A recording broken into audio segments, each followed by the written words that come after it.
لله وحده والصلاة والسلام على من تعالى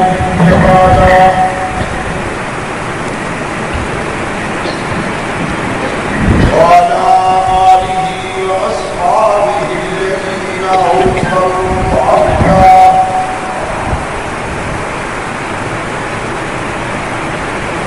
الذين هم مخافين رحمة المصائب والغلل.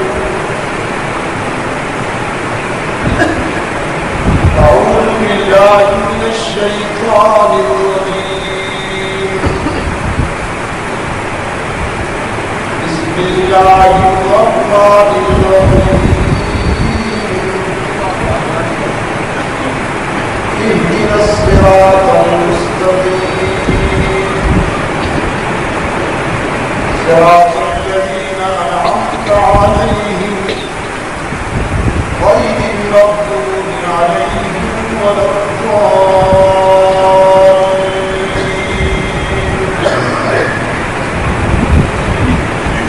وقيل للنبي صلى الله عليه وسلم الصراط المستقيم فقال صلى الله عليه وسلم ما أنا عليه وأصحابي. صدق الله مولانا العظيم وصدق رسوله النبي الكريم ونحن على ذلك من الشاهدين والشاكرين والحمد لله رب العالمين.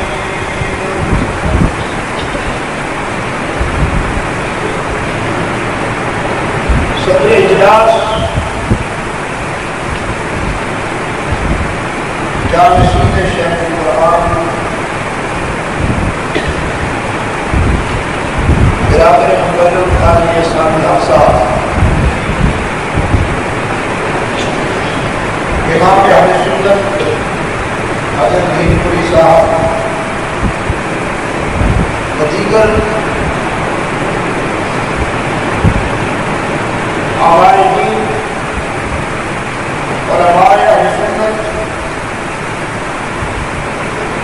محترم بزرگوں اور عزیز دوستوں،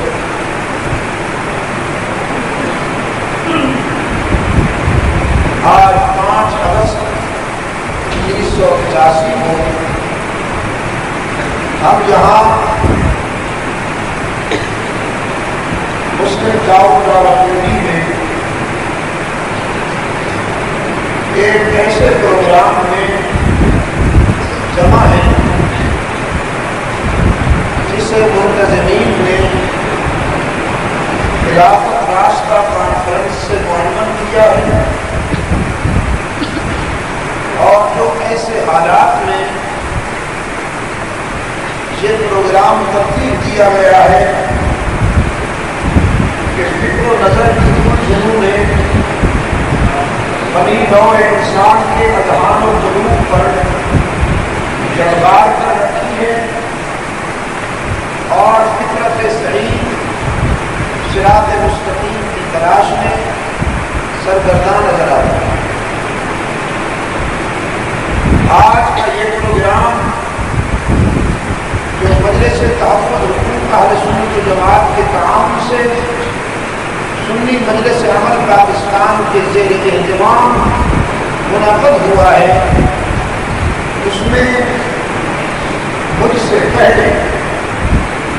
بہتر حضرات کانفرنس کے عنوان پر بہت ہی قیمتی باتیں آپ کے سامنے رکھ چکے ہیں۔ میں بہت مختصر وقت میں آپ کو یہ عرض کروں گا کہ خلافت راستہ کا دور اسلامی تاریخ میں کیا اہمیت رکھتا ہے، اور عصر حاضر میں اس دور کے رہنما اصول اور ایسا فرمائی ہے، اس کا خلاصہ اس صورت میں بیان کر دیا گیا۔ یہ مختصر کی ہے کہ کل 7 آیتوں پر مشتمل ہے۔ یہ چالیں اتنی ہے کہ پورا قرآن اس میں چل رہا ہے. یہی وجہ ہے کہ عبادات کے نظام میں اس کی تلاوت ہر رکعت میں ناگزیر قرار پائے تاکہ فرزندان اسلام کے اذہان و قلوب میں قرآن کا خلاصہ ہم وقت تر و تازہ ہے. ہمارا اللہ کے حضور سائے بن کر عابد بن کر جب کھڑے ہوتے ہیں تو سب سے پہلے اس کی تعریف کرتے ہیں. ہر اچھا سواری اپنے داتا کی تعریف کرتا ہے اور یہ داتا تو منفرد ہے جس نے اپنے در پہ آتے ہوئے سواری کو مانگنے کا سلیقہ بھی کچھ سیکھا. اہل نظر نے لکھا ہے سوال میں حسن توجہ ہو تو ناکامی کا خطرہ ہو. اللہ نے اپنے بندے کو سواری بن کے آتا دیکھا تو مانگنے کا ڈھنگ خود سکھا دیا کہ میرے سامنے یوں لم کشائی کرو کہ معلومی کا امکان باقی ہے. چنانچہ سب سے پہلا جملہ اس کی حمد و تعریف سے ہوتا ہے.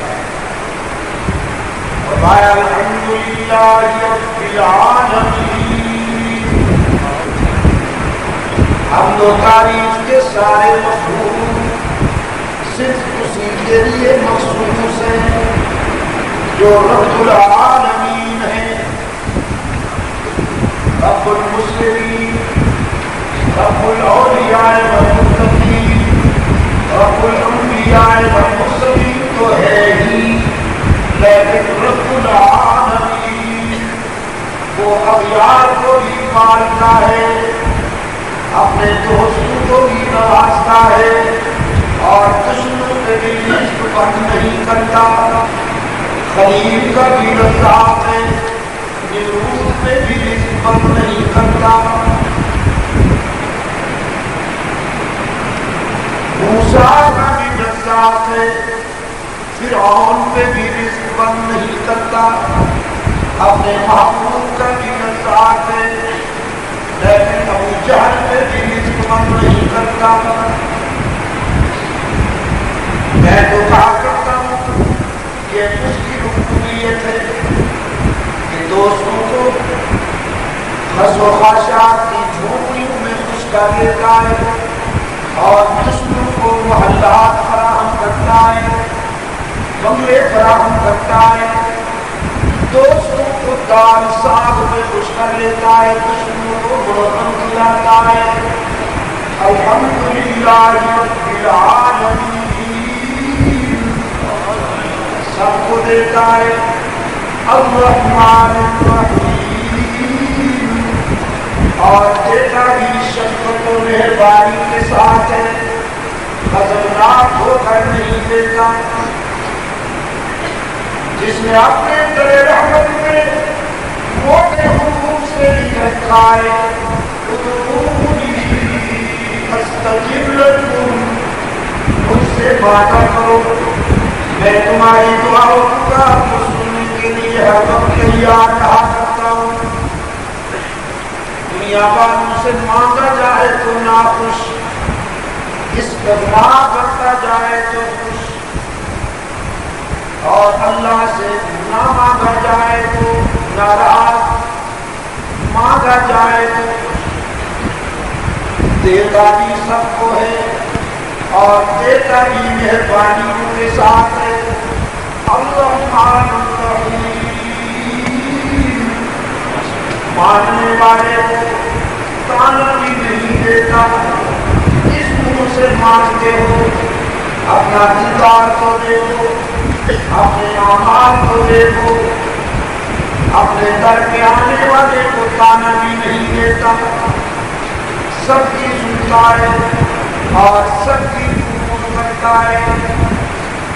اپنے معبود سے فرمایا میرے پیغمبر میرے بندوں کو بتا دیجیے اگر تمہارے خطائیں بہت ہیں، بلا تجسوا من دون اللہ لا تقنطوا من رحمة الله إنه لا ييأس إلا القوم الكافرون.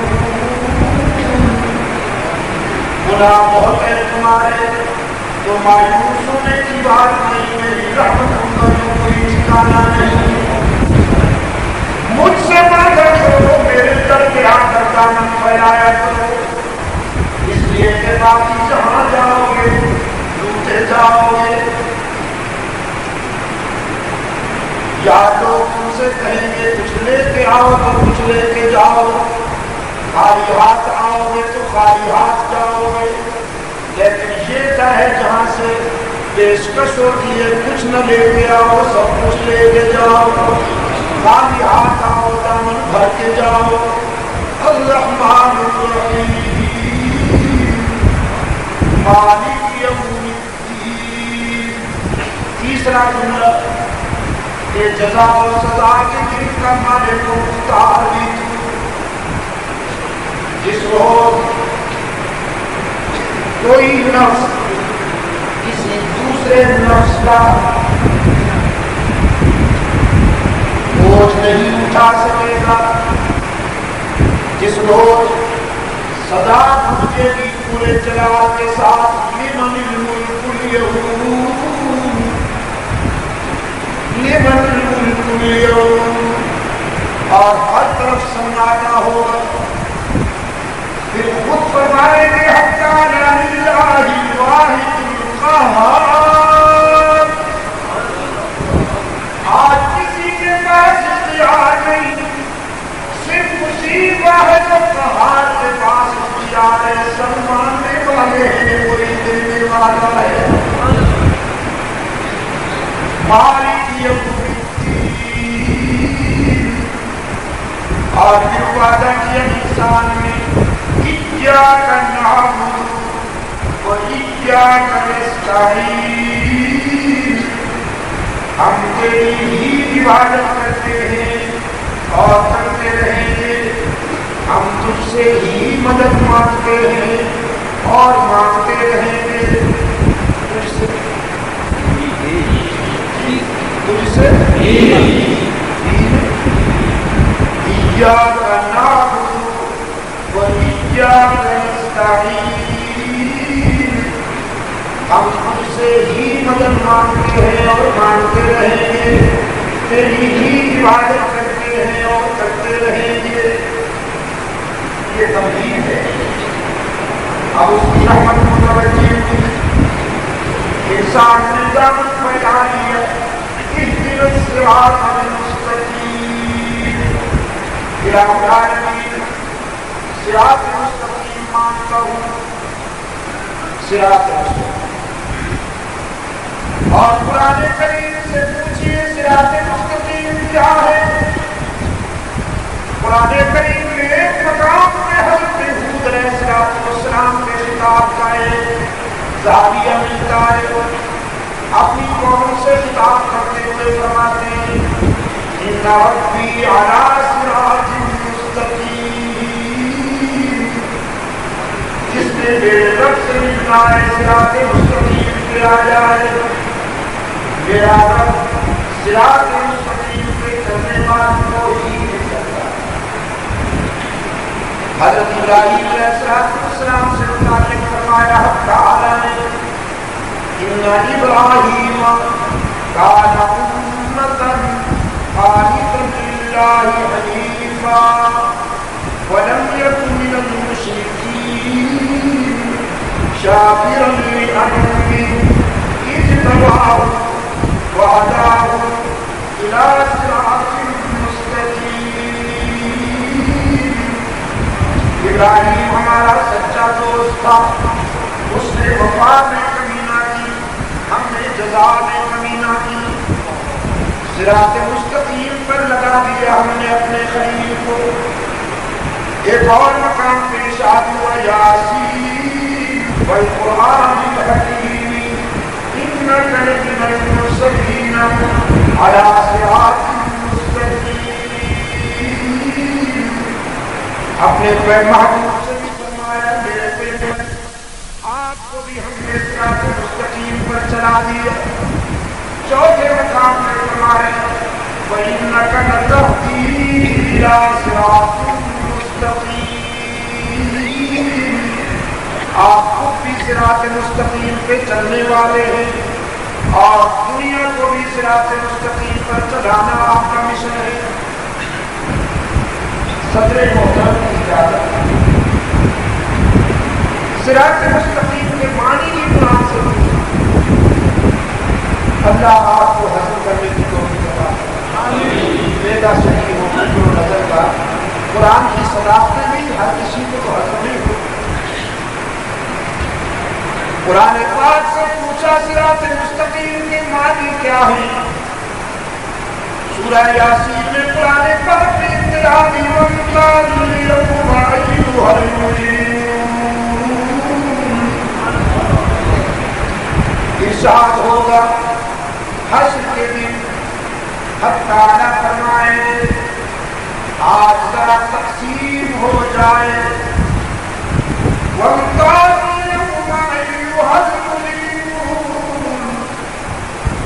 وفادار ایک طرف غدار ایک طرف یکجائی ایک طرف ہرجائی ایک طرف مسلمان ایک طرف کفار ایک طرف موحدین ایک طرف مشرکین ایک طرف تقسیم ہو جائے. رب العالمین نے فرمایا یا بنی آدم اے اولاد آدم کیا میں نے تم سے وعدہ لے لیا تھا اللہ تعبدوا الشیطان کہ شیطان کو اپنا معبود نہ بنانا, شیطان کو اپنا حاکم نہ بنانا, شیطان کی چھانسے میں نہ آنا. إِنَّهُ لَكُمْ عَدُوٌّ مُّبِينٌ کہ وہ تمہارا کھلا دشمن ہے. وَأَنِ اعْبُدُونِي اور میری ہی عبادت کرنا. وَأَنِ اعْبُدُونِي اور میری ہی عبادت کرنا. هَذَا صِرَاطٌ مستقیم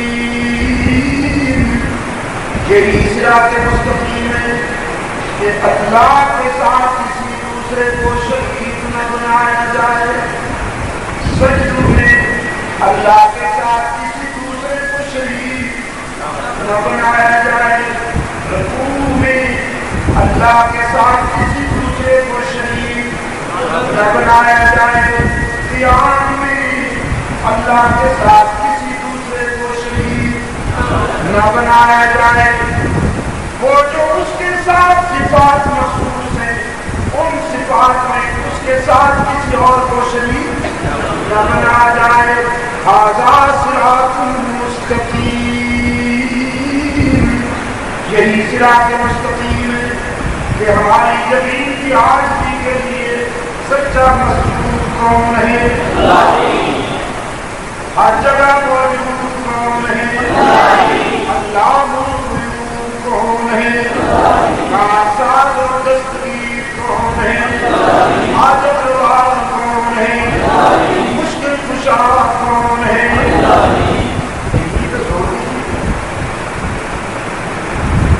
یہ ہم اس سبب کو نہیں ہوئے چاہے کچھ ہو جائے. اللہ کے فضل و کرم کے ساتھ ہماری جدوجہد بڑی بیدار ہے. ہماری جدوجہد بڑی صاف ستھری ہے. وہ وقتی مصلحتوں سے مغلوب نہیں ہوتی. جو کچھ کرتے ہیں تو وہی آج کہہ رہے ہیں اور وہی آئندہ کرتے ہیں.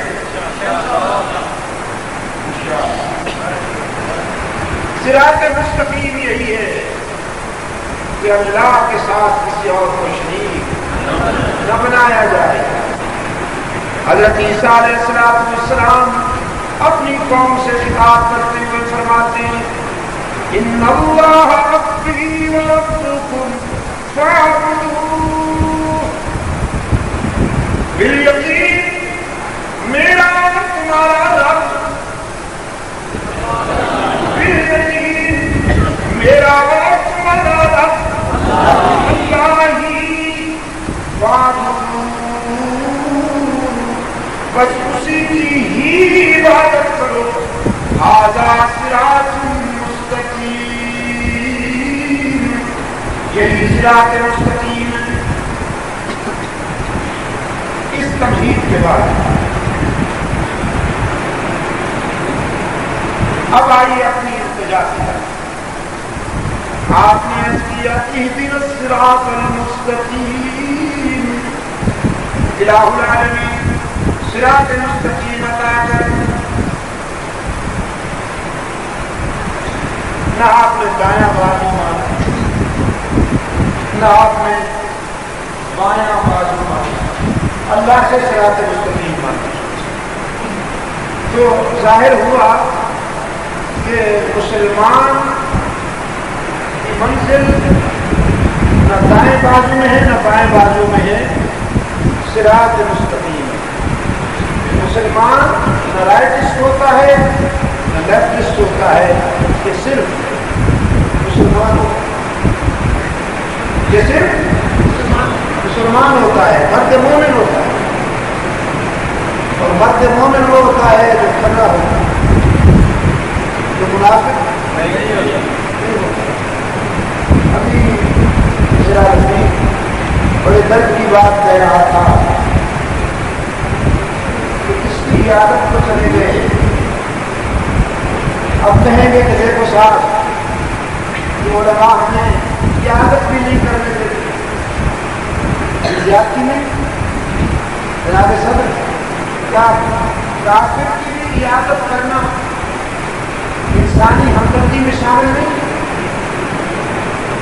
تو کیوں روکتے ہو؟ لیکن اب سنو، کافر کی ہمدردی کرنا انسانی ہمدردی، کافر کی عادت کرنا انسانی ہمدردی میں شامل ہے، بلکہ مصنوع. لیکن کسی علماء سے نہیں تو اپنے زمین سے کہ غدار کی اور مرتد کی رعایت کرنا یہ غداری ہے مسلمانوں سے، دھوکہ ہے مسلمانوں سے. اور آپ کے قربان جاؤ، آپ کی کیا بات، رقیبوں سے بھی رسم ہو رہا، مجھ سے بھی شناسا ہے. ادا سرکار کی اپنی سمجھ میں تو نہیں ہے، آپ بڑی ہی عجیب ہے. میں آپ کو ان الفاظ سے یاد کروں، سب کو خوش کریں اور کسی کو بھی راضی نہ رہنے دیں. کچھ جیسا قاتل بھی نہیں ملے گا، کچھ جیسا مسیحا بھی نہیں نظر آئے گا. میں کس سے کہوں اور کیا کہوں؟ میری گزارش یہ ہے دوستوں، صراط مستقیم ہے ہماری منزل، صرف صراط مستقیم. اور وہ صراط مستقیم ہے اس کی پہچان کیا ہے؟ قرآن کریم نے اس کی پہچان کے لیے ایک معیار ہے، اور وہ معیار ہے صراط الذین انعمت علیہم، ان لوگوں کا راستہ کہ جن پر تیرا انعام ہوا. انعام یافتہ طبقے قرآن کریم نے 4 بیان کیے. فرمایا الذین انعم اللہ علیہم من النبیین والصدیقین والشہداء والصالحین. 4 من النبیین والصدیقین والشہداء والصالحین. 4 نبی، صدیقین، شہداء اور صالحین. اب مخفف کر دوں، پہلا انعام ملا نبوت کو، دوسرا انعام ملا صداقت کو. صداقت نہیں، صداقت بالفتح. دوسرا انعام ملا صداقت کو، تیسرا انعام ملا شہادت کو، اور چوتھا انعام ملا اطاعت کو۔ 4 طبقے قرآن کریم میں بیان، 4 طبقے قرآن کریم میں بیان۔ ہاں میں سن چکا ہوں یہ باتیں، بہت سن چکا ہوں۔ بات یہ ہے، ایک دوست کہہ رہا ہے کہ قرآن پڑھنا چھوڑ دے، کچھ اور بات ہے۔ میرا سب کچھ قرآن ہے، میں قرآن چھوڑ دوں تو جہنم میں جاؤں گا، قرآن کیسے چھوڑ سکتا ہوں؟ اچھا، ایک دوست نے یہ لکھا کہ احمدآباد سے جو قافلے یہاں آ رہے تھے کانفرنس میں، راستہ کانفرنس میں، انہیں روکا گیا ہے۔ اصل میں یہ بات ہمارے سمجھ سے بالکل برابر ہے کہ قادیانیوں نے یہاں کے بجائے حالات کے تحت کانفرنس بورڈ سے باہر، ہماری معلومات کے مطابق پاکستان سے ہزاروں قادیانی انہیں کسی نے نہیں روکا، انہیں کسی نے نہیں روکا۔ نیشنل والوں نے ان کے پاسپورٹ پہ 25,000 پرسنٹ بتایا۔ ادھر ادھر کی اور بہت سی ایسی مثالیں ہیں جن کو میں یہاں بیان نہیں کرنا چاہتا کہ وہاں جانے والوں کو نہیں روکا جاتا، لیکن ان پروگراموں میں جو سیاست تعمیری، اور جیسا کہ ابھی میرا رفیق کہہ رہا تھا کہ پاکستان بچاؤ تاریخ ہے، یہ ان پروگرام میں شرکت کرنے والوں کو روکنا در حقیقت آج آنے والوں کو روکنا۔ ایک طبقہ ہاتھ لگا رہا ہے اور ایک طبقہ ہاتھ جا رہا ہے۔ اٹھانے والوں کو روک دیا جائے اور آگ لگانے والوں کو چھوڑ دیا جائے تو گھر کا حشر کیا ہوگا؟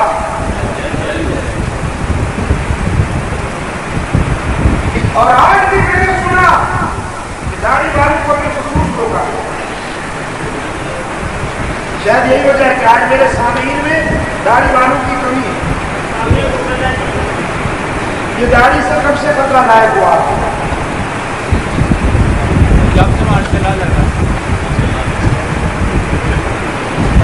داڑھی نے پاکستان بنایا ہے، ذمہ داری سے کہتا ہوں، ذمہ داری سے کہتا ہوں، بڑے صغیر کے سینے پر اگر ولی اللہ قافلے کے فرزند اپنے خون جگر میں بھی آتے اور شاملی سے گالا کوٹ تک کی تحریک ہوئی ہے، سنت رسول کے حاملین کے خون سے رنگین نہ ہوتی تو آج تمہیں آزادی کے اس ماحول میں سانس لینے کی سعادت حاصل ہے۔ جلتا ہے ان کا خون چراغوں میں رات بھر، ان ہمدردوں سے پوچھ کبھی قیمت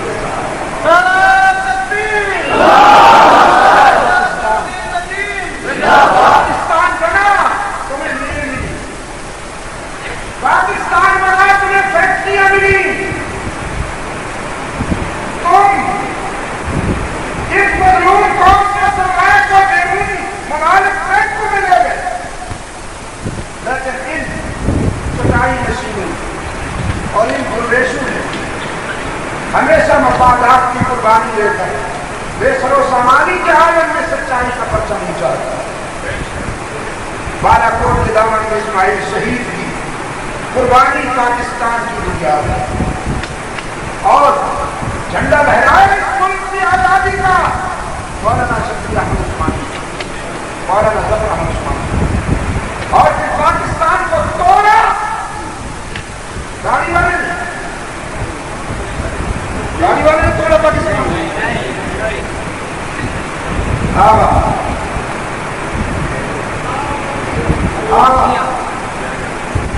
آگے مت جائیے بس، یہی کافی ہے۔ اب مصیبت یہ ہے، میں کیا کروں، مصیبت یہ ہے کہ دوسرے پر ٹائٹل لگا دیا گیا ہے، وراثت پہ رتبہ لگا دیا گیا ہے ناسبتپور، کسے خبر کہ لے کر چراغ مصطفی جہاں میں آگ لگا دی گرے گی دولہا کی، نام ملاحظہ فرمائیے اور کام ملاحظہ فرمائیے، وہ جب زندہ تھا تو ان کی خوبیاں بیان کرنے والوں کی کمی نہ تھی، اور جب مر گیا تو پھر جو کچھ ہوا وہ آپ کے سامنے گاڑی والوں کو روکا جاتا ہے، وقت بتائے گا کہ دوست کون ہے دشمن کون ہے۔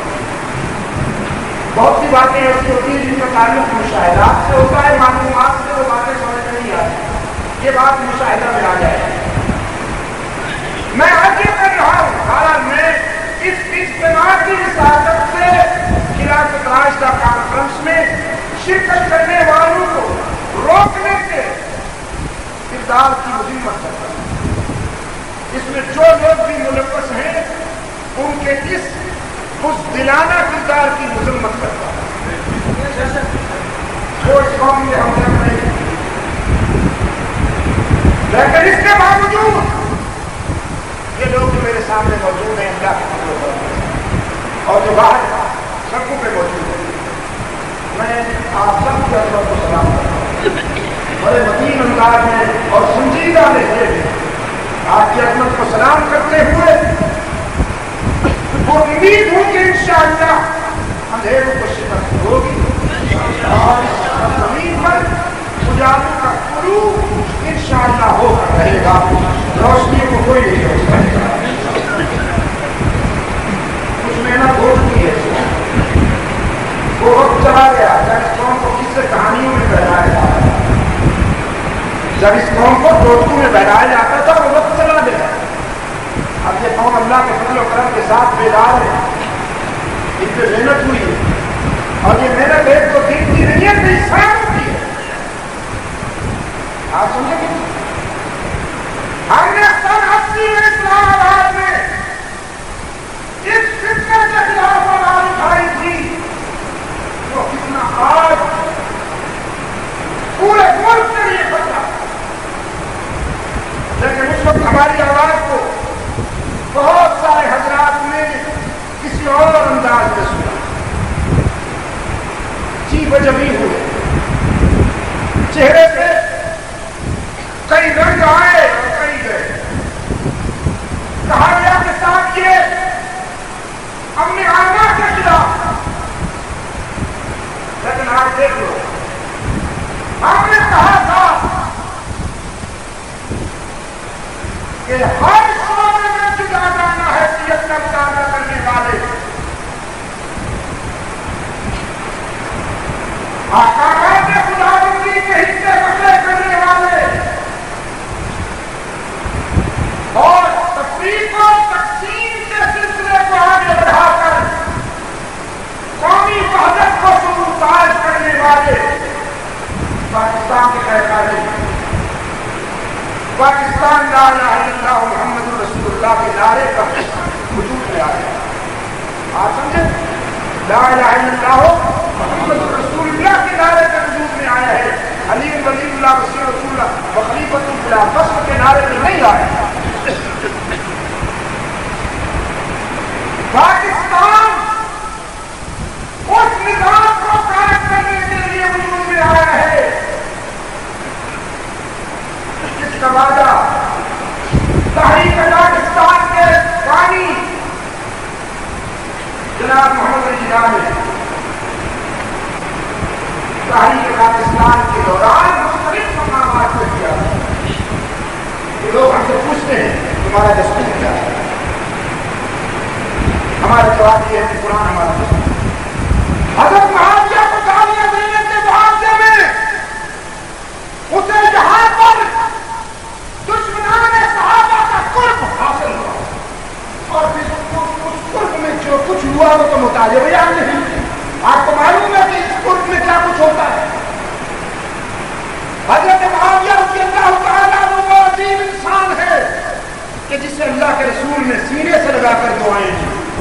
اے اللہ معاویہ کو مرکز ہدایت بنا دے، اسے روشنی کا مینار بنا دے کہ اس کے اجالوں سے دنیاوی راہ مستقیم کو حاصل، صراط مستقیم کو حاصل۔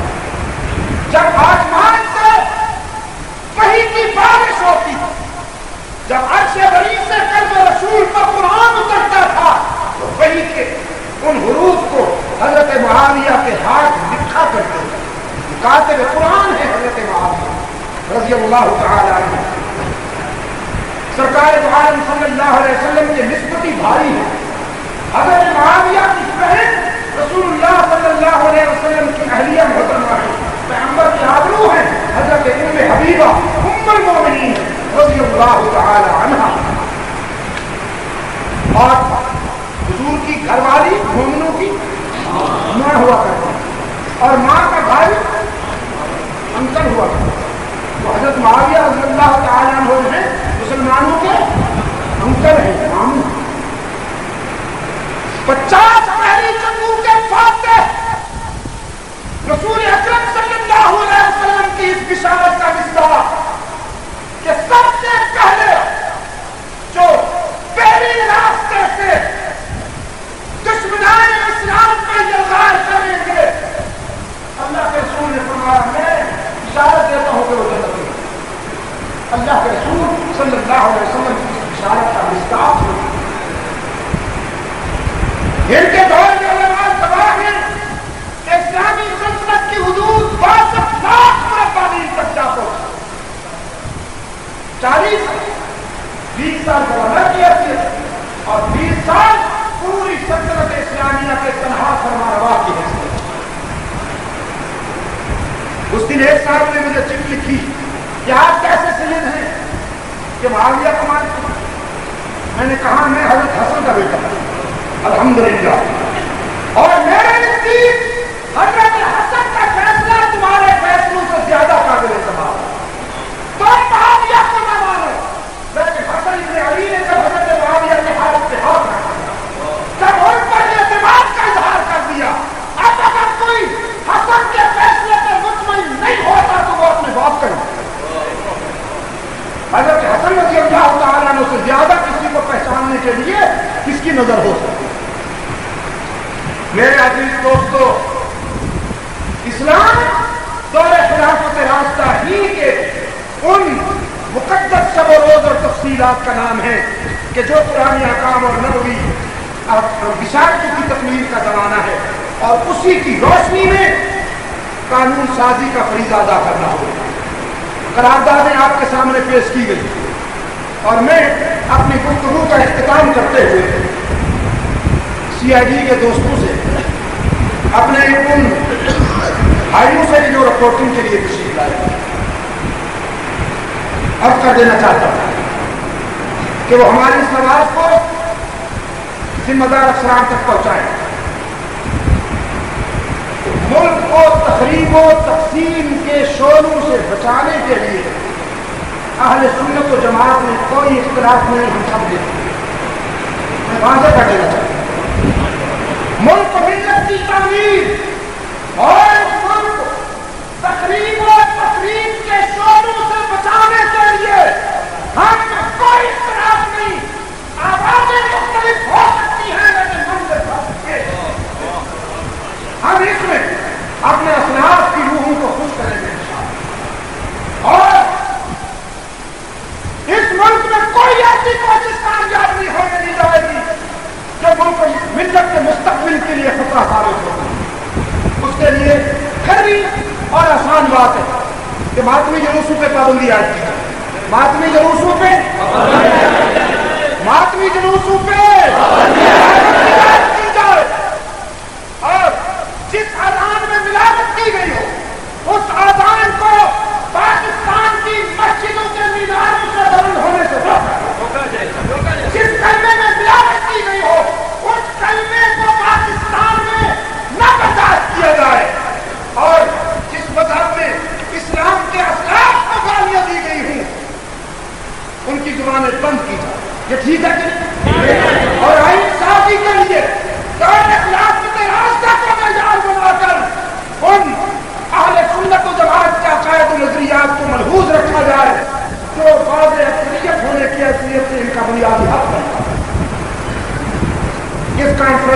ترتیب و تشکیل میں ہمارے محترم بزرگ مولانا محمد قاسم صاحب، ان کے رفقائے کار، ہمارے عزیز نوجوان جو تنظیم اسلامیہ کے صدر ہیں محمد مستحسن، محمد محسن، نائب صدر محمد امین، اسی طرح ہمارے عزیز ہیں چودھری ممریز اختر، حافظ حبیب اللہ صاحب، اور دوسرے وہ تمام نوجوان جنہوں نے اور اپنے عزیز محمد اسحاق صاحب اور ان کے علاوہ جو تمام نوجوانوں نے اس کانفرنس کی کامیابی کے لیے جدوجہد کی ہے، اللہ تعالیٰ ان کی جوانیوں میں برکت عطا فرمائے اور اپنے عقیدہ و مذہب کے فروغ کے لیے اس سے زیادہ کام کی توفیق بخشے۔ یہ قیمتی لٹریچر بھی آپ کے مطالعے کے لیے مفید ہوگا۔ یہ 2 رسالے میں لکھے ہیں، دعا کے بعد جو دوست چاہیں سنی مجلس عمل کے زیر اہتمام انشاءاللہ پورے ملک میں یہ آواز بلند کی جائے گی اور 40 صوبوں میں ایسی کانفرنسیں اللہ کے فضل و کرم کے ساتھ ترتیب دی جائے گی۔ اللہم ثبتنا علی صراط المستقیم۔ ربنا آتنا فی الدنیا حسنہ وفی الآخرۃ حسنہ وقنا عذاب النار۔ ربنا ظلمنا انفسنا وان لم تغفر لنا وترحمنا لنكونن من الخاسرین۔ اللهم احفظنا من كل بلاء الدنيا وعذاب النار۔ اللهم ارنا الحق حقا وارزقنا اتباعه وارنا الباطل باطلا وارزقنا اجتنابه منه۔ اے اللہ عالم اسلام کی مدد فرما، مسلمان جہاں کہیں مظلوم ہیں ان کی دستگیری فرما۔ الہ العالمین صہیونی اور نصرانی سازشوں سے اس امت کو محفوظ امن فرما، ان کے مقابلے میں فلسطینیوں کی مدد فرما، افغانستان کے مسلمانوں کی مدد فرما، انڈیا میں رہنے والے مسلمانوں کی مدد فرما۔ اے اللہ پاکستان کو امن و سلامتی کا گہوارہ بنا، قرآن و سنت پر مبنی آئین عطا فرما، دور خلافت راستہ کے مطابق منصفانہ طرز زندگی کی منزل سے ہم سب کو ہمکنار فرما۔ اے اللہ جن دوستوں نے خلافت راستہ کانفرنس کی تدوین، ترتیب اور اس کی کامیابی کے لیے جدوجہد کی ہے، انہیں دنیا اور عقبہ میں الہ العالمین سربلندی نصیب فرما۔ مشکلات سے گزر کر جو دوست اس نظریاتی پروگرام میں شریک ہوئے ہیں، آپ تمام دوستوں کے لیے میں دعا گو ہوں۔ پشاور سے دوست آئے ہوئے ہیں، احتجاج سے بھی کچھ دوست پہنچنے میں کامیاب ہو گئے ہیں، لاہور